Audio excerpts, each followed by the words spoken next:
Vrindavana Das Thakur, we know a little bit more about his background. Vrindavana Das Thakur, actually, we'll give a little build-up to it. In the town of Navadvip, we have this devotee we're all familiar with, Srivas Pandit. And Srivas had three brothers, Sripati, Sriram, and Sri Nalini. These were the three brothers, and there was four of them altogether. Sri Nalini was the eldest.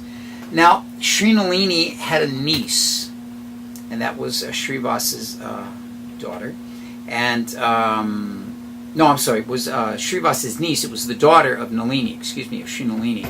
And her name was Narayani. And when she was a very, very little girl, at the age of 4, this would have been during Mahaprabhu's pastimes, he would come to the home of Srivas, of course the Srivas Angam, the place where the kirtan carried on, and Mahaprabhu would say to this little girl, say, chant Hare Krishna, chant Hare Krishna. And sometimes they would say, oh, but she is just a little girl, she cannot chant. And Lord Chaitanya would say, why can she not chant? Anyone can take up the holy name, so chant Hare Krishna, and she would chant Krishna, Krishna, Krishna, like that. So Lord Chaitanya would regularly give her the remnants from his plate. And so at the age of 4, she was getting the remnants of his plate. And this is actually quite appropriate, because in the Gauragonadesha Dipika of Kavi Karnapur, it mentions that in Krishna Lila she was Kalambika. And Kalambika had the opportunity of getting the remnants from Krishna's plate after she was one of the gopis, and this would be one of the benefits she would get from her service. So in this way, she was able to actually get the same experience in the pastimes of Sri Chaitanya Mahaprabhu. So Lord Chaitanya would order her, please chant, chant, and by this chanting, Krishna Prema would manifest. And so she was a very, very fortunate child. She would swoon, she would begin to chant, and then she would faint on the floor and roll in ecstasy, all at the age of 4 years old, just by eating the remnants of Sri Chaitanya Mahaprabhu and by being able to have the direct instruction from him. So in this way, Narayani grew and was eventually married. And very little is known about the marriage except the husband's name. His name was Vaikuntanath Vipra. And Vaikuntanath Vipra lived a village away. And the marriage took place, and she became pregnant quite quickly. And what happened was that during her pregnancy, she became widowed. Vaikuntanath Vipra passed away. Now, it was a different time period than we live in now. You don't simply make an arrangement and get another husband or find another man or whatever. This was it. You were married, that was it. Your husband dead, boom, finished. So it's a very difficult situation. So she returns to Navadvip, and Srivas arranges for her to have shelter at the home of Vasudev Dutt. Vasudev Dutt and his wife were, of course, moderately to-do Vaishnavas. They weren't very, very wealthy. So they arranged some shelter for her there. And Narayani, in her pregnancy, became their maidservant and lived in this, as it describes, a poverty-stricken condition. Very, very difficult life for her. You can imagine, very young girl, her hopes for family life, for peacefully raising Krishna-conscious children has now been, amazing thing, because she got the mercy of Sri Chaitanya Mahaprabhu at such a young age, but then the material side of her life was so difficult. So at any rate, in due course of time, the child took his birth, and this child was, of course, Vrindavana. That was his name as a young boy. And was very, very fortunate, because his mother, having from the age of 4 and then coming back to Navadvip while Mahaprabhu's pastimes were there, she was fortunate to have experienced many of these pastimes when she was growing up, and recited these pastimes to her son constantly. It mentions that she let me just catch up here, that when Vrindavana Das Thakur took his birth, this would have been about 4 years after Sri Chaitanya Mahaprabhu took sannyas and had left from Navadvip. So she had a little bit of the latter pastimes, and then all of the younger pastimes, and she would constantly recite these to her son. So when Sri Chaitanya Mahaprabhu left this world, Vrindavana Das would have only been about 20 years old or so. So at that time, Vrindavana Das took Diksha from Nityananda. He actually became the last, and it says the most favored disciple of Lord Nityananda. That he was always the jewel in the eye of Nityananda, like that. So when Nityananda himself finally departed, then what happened was that Vrindavan Das went and took shelter of Mother Janava. She called him to the grand festival in Keturi, where there were so many different great Vaishnavas. All the great Vaishnavas at that time were there. And they all came. And at that time, he was able to take shelter there with Janava Mata and continue on in his appreciation for Nityananda and his development spiritually. So before Nityananda passed away, he had instructed Vrindavan Das that you should write the Chaitanya Bhagavat. You should write about the pastimes of the Lord. And these were primarily compiled from two sources. One was the similar sources of Lochan, and that is Murari Gupta's writings, and the other was the pastimes that he heard from his mother. So these were the two sources that he worked on. And we see that in reading the Chaitanya Bhagavat, that same mood is there of his deep humility, such as we found in the writings of Rupa and Sanatana Goswamis when they were writing different pastimes of the Lord. A very humble mood. Actually, Krishnadas Kaviraja Goswami later speaks very highly of Vrindavana Thakur, understanding clearly that he is actually non-different than Vyasadeva himself. He's referred to as the Vyas of Chaitanya Lila by Vrindavana Thakur. And so he wrote this wonderful book, and the glories of Sri Chaitanya Mahaprabhu were further told there. Now, there's a prayer that Krishnadas Kaviraja Goswami has written, and it glorifies Vrindavan Das Thakur. I'd like to read that. The English translation of it is in poetry form. This is written by Krishnadas Kaviraja Goswami, describing the glories of Vrindavan Das Thakur. Krishna's life was written in the Bhagavat of Vyas. The Veda Vyas for Sri Chaitanya was Vrindavan Das. Vrindavan Das has called his book Chaitanya Mangala. Whoever hears this book, no grave misfortune shall befall. Whoever reads and knows the glories of Chaitanya and Nitai, and knows what Krishna Bhakti is, and how it is, and why. His book contains the essence of the Holy Bhagavat, and shows what Krishna Bhakti is, and what Bhakti is not. An atheist who hears the Thakur's words will soon relent, and join the ranks of saintly men whose souls are heaven sent. No ordinary man can sing of God as he is sung. The Lord himself has spoken through the Thakur's holy tongue. I bow 1,000,000 times before the holy lotus feet of Sri Vrindavan Das Thakur, whose verses are so sweet, that one who reads them shall be freed from this dark and mortal earth. I bow 1,000,000 times before the place where he took his birth. So Krishnadas Kaviraja Goswami glorifies Vrindavan Das Thakur very nicely like this. And there's an explanation as to his writing, because what we find in this transition that we have from Lochan to Vrindavan Das, and then from Vrindavan Das, as we'll see, to Krishnadas Kaviraja Goswami, when Vrindavan Das Thakur is writing, as I mentioned, he's the disciple of Nityananda. So as he's writing about the early pastimes of Sri Chaitanya Mahaprabhu, and then gradually begins to bring the pastime of Lord Nityananda meeting with Sri Chaitanya in Navadvip, and then the pastimes of the two of them, he begins to absorb himself deeply in the mood of Nityananda, and begins to write quite a bit about Nityananda. Matter of fact, after writing this book, he writes the Nityananda Charitamrita, which is all the pastimes of Lord Nityananda. This is written by Vrindavan Das Thakur as well. Very, very wonderful book.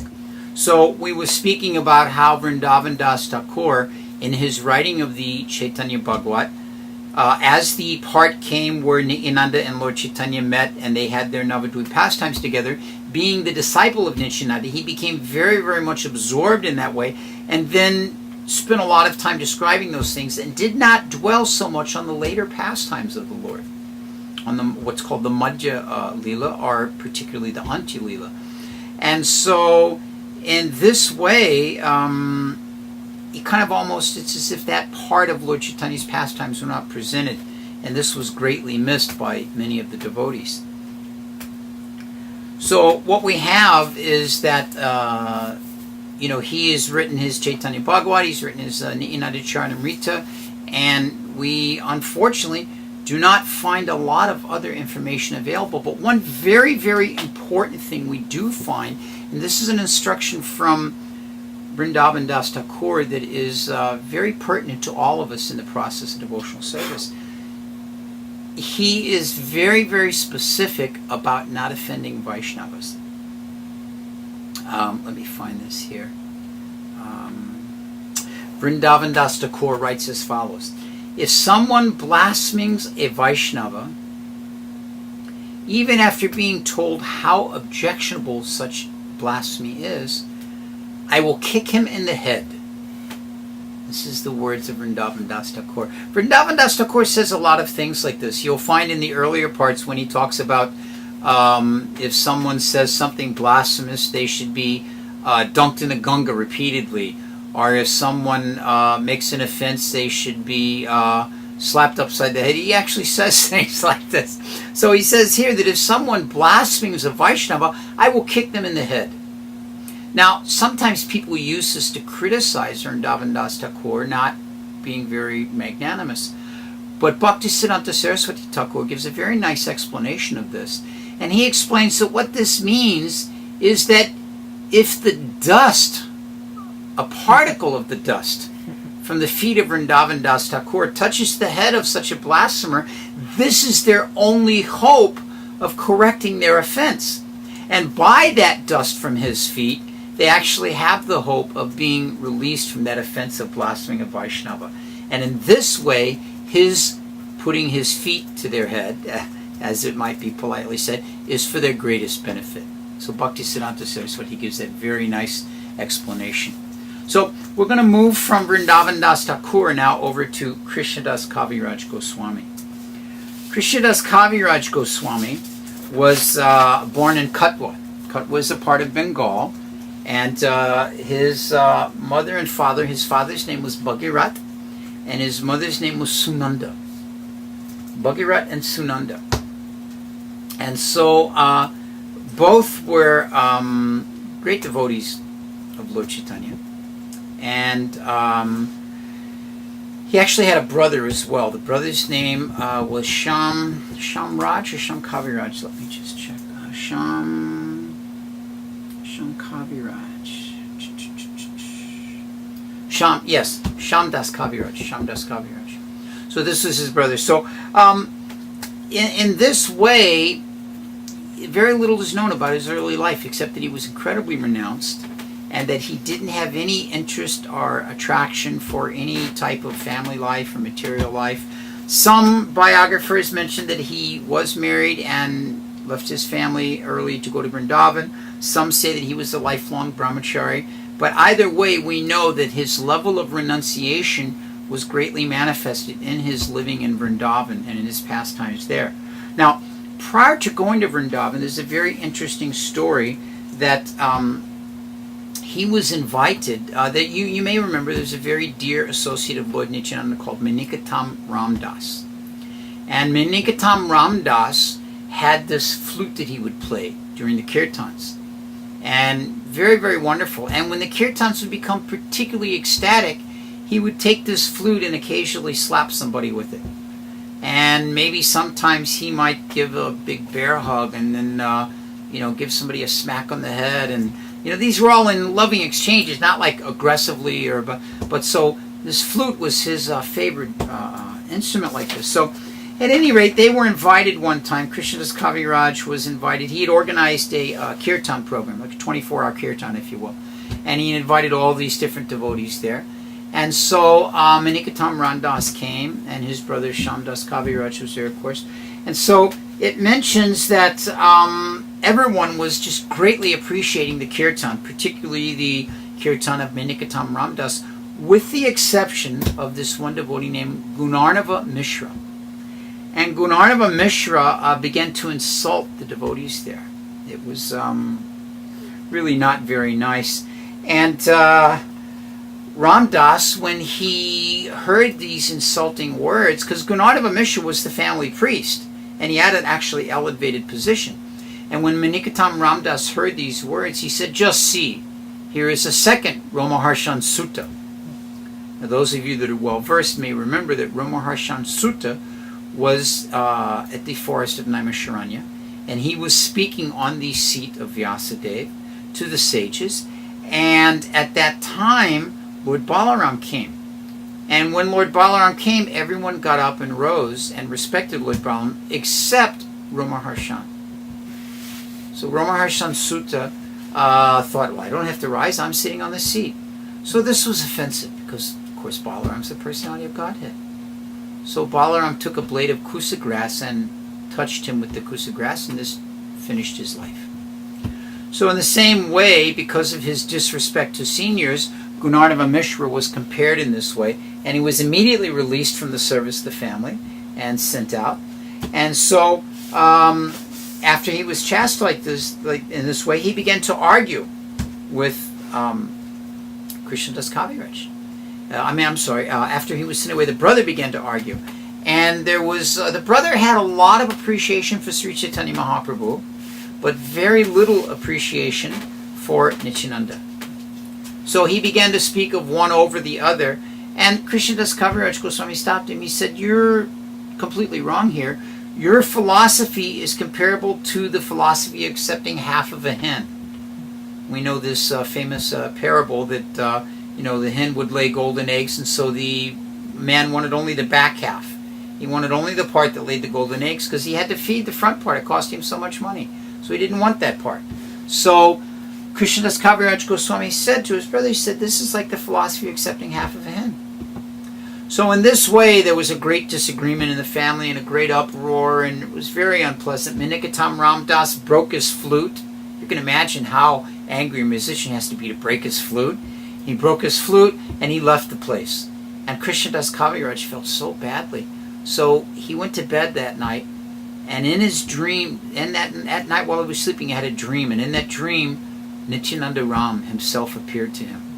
And the description is given very, very detailedly in Sri Chaitanya Charitamrita. I believe actually,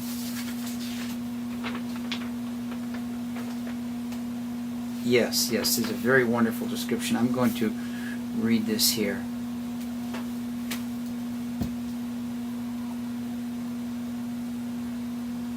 Actually, I don't have that. I have a different one. But I know this one. This is one of my favorite pastimes. That when Krishnadas Kaviraj Goswami had Lord Nityananda appear to, it mentions that Lord Nityananda appeared to him dressed in a blue dhoti with a blue silken chadar and a turban on his head, and a wonderfully fragrant garland hanging from his neck down to his knees and swaying back and forth.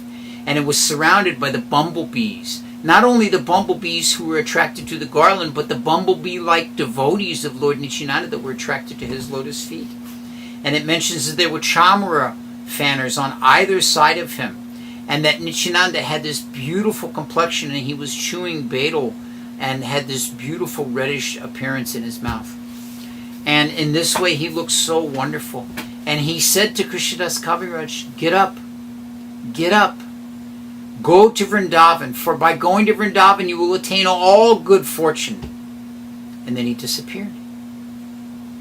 So in this way, Krishnadas Kaviraj, he awoke the next day, that night after the dream, and he immediately prepared and left for Vrindavan. And he went to Vrindavan, and when he arrived in Vrindavan, all the devotees, as we mentioned previously, this was when Rupa and Sanatan were still alive. Bhugarbha Goswami was there, Lokanath Goswami was there, Sanatan, Raghunath Das Goswami, Raghunath Bhatta, Jiva Goswami, Kashishwar Pandit, all these devotees were there. And Haridas was a devotee, not Haridas Thakur, but a devotee, Haridas was there. And what they were doing was they were regularly reading at the Govindaji temple. They would go in front of Govinda deity, and they would read the pastimes of Vrindavan Das Thakur's Chaitanya Bhagavat. And hearing all these wonderful pastimes of Lord Chaitanya, but then they were always hankering, what about the latter pastimes? They're not mentioned. So in this way, it was encouraged that Krishnadas Kaviraj, he was requested by all the Vaishnavas. He was particularly requested. He took initiation when he was in Vrindavana from Raghunath Das Goswami. And Raghunath Das Goswami, as you may remember, lived out at Radhakund, not in Vrindavan proper. And Krishnadas Kaviraj Goswami lived there also. And he lived a very, very renounced and austere life. But when the devotees began understanding his ability, excuse me, they requested that he should write the Chaitanya Charitamrita, and his own guru Raghunath Das Goswami asked him also to do so.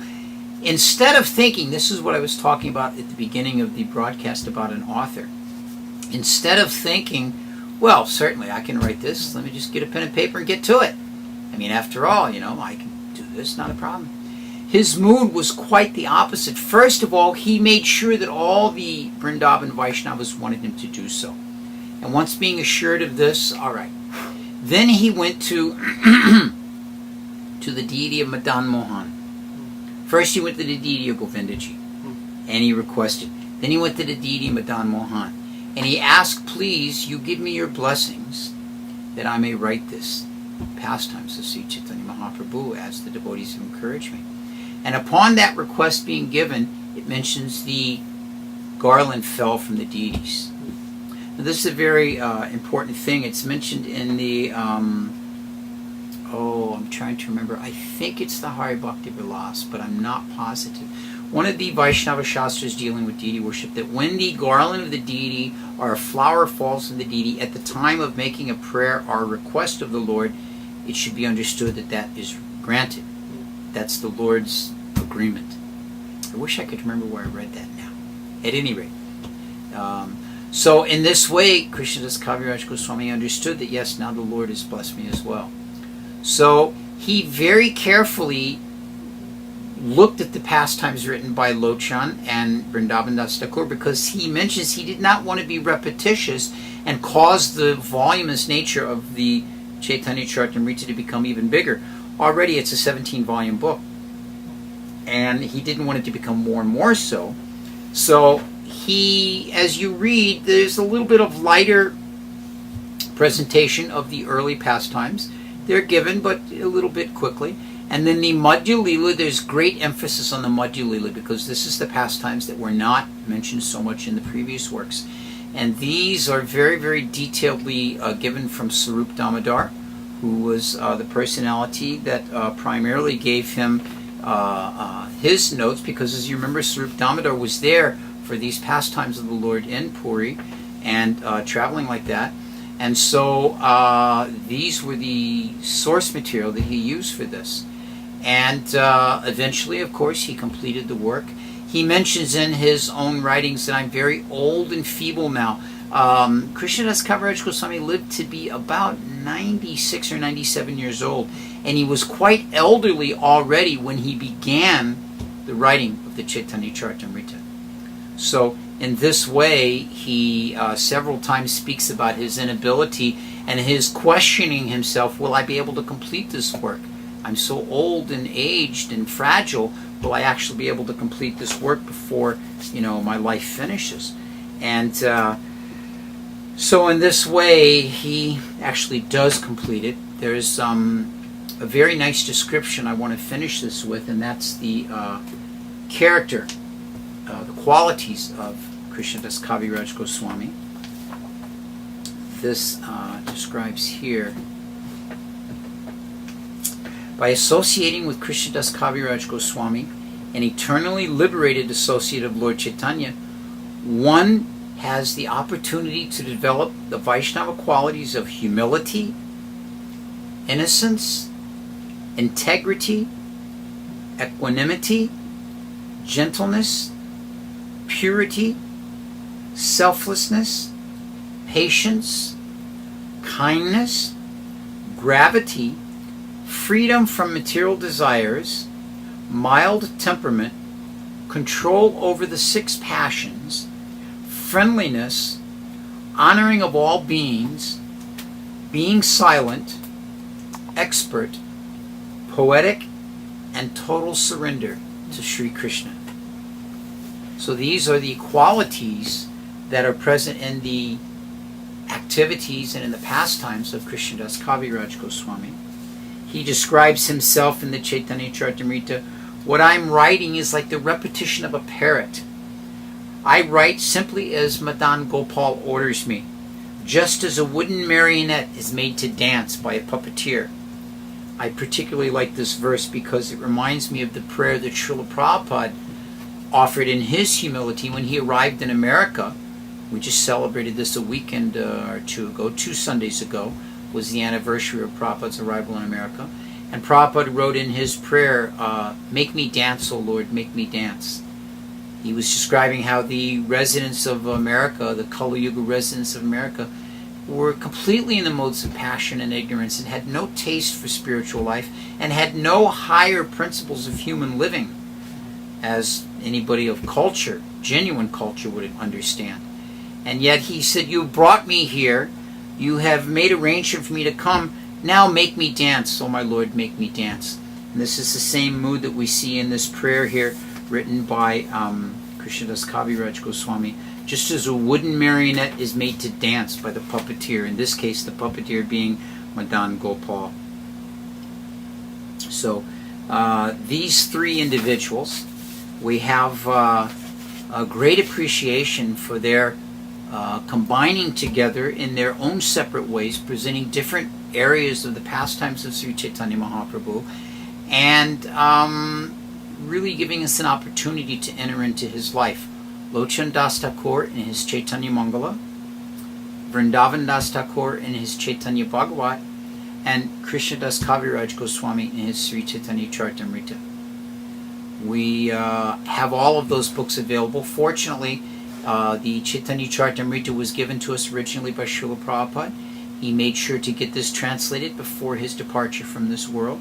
And we're very fortunate because, as it mentions in the descriptions of their lives, the Krishnadas Kaviraja Goswami's Chaitanya Charitamrita is much more steeped in philosophy and doctrine and teachings of Sri Chaitanya Mahaprabhu, which is what Srila Prabhupada wanted to be sure that we got the understanding of. And with that, we'll finish tonight, another night in the lives of the Vaisnava Acharyas. Hare Krishna.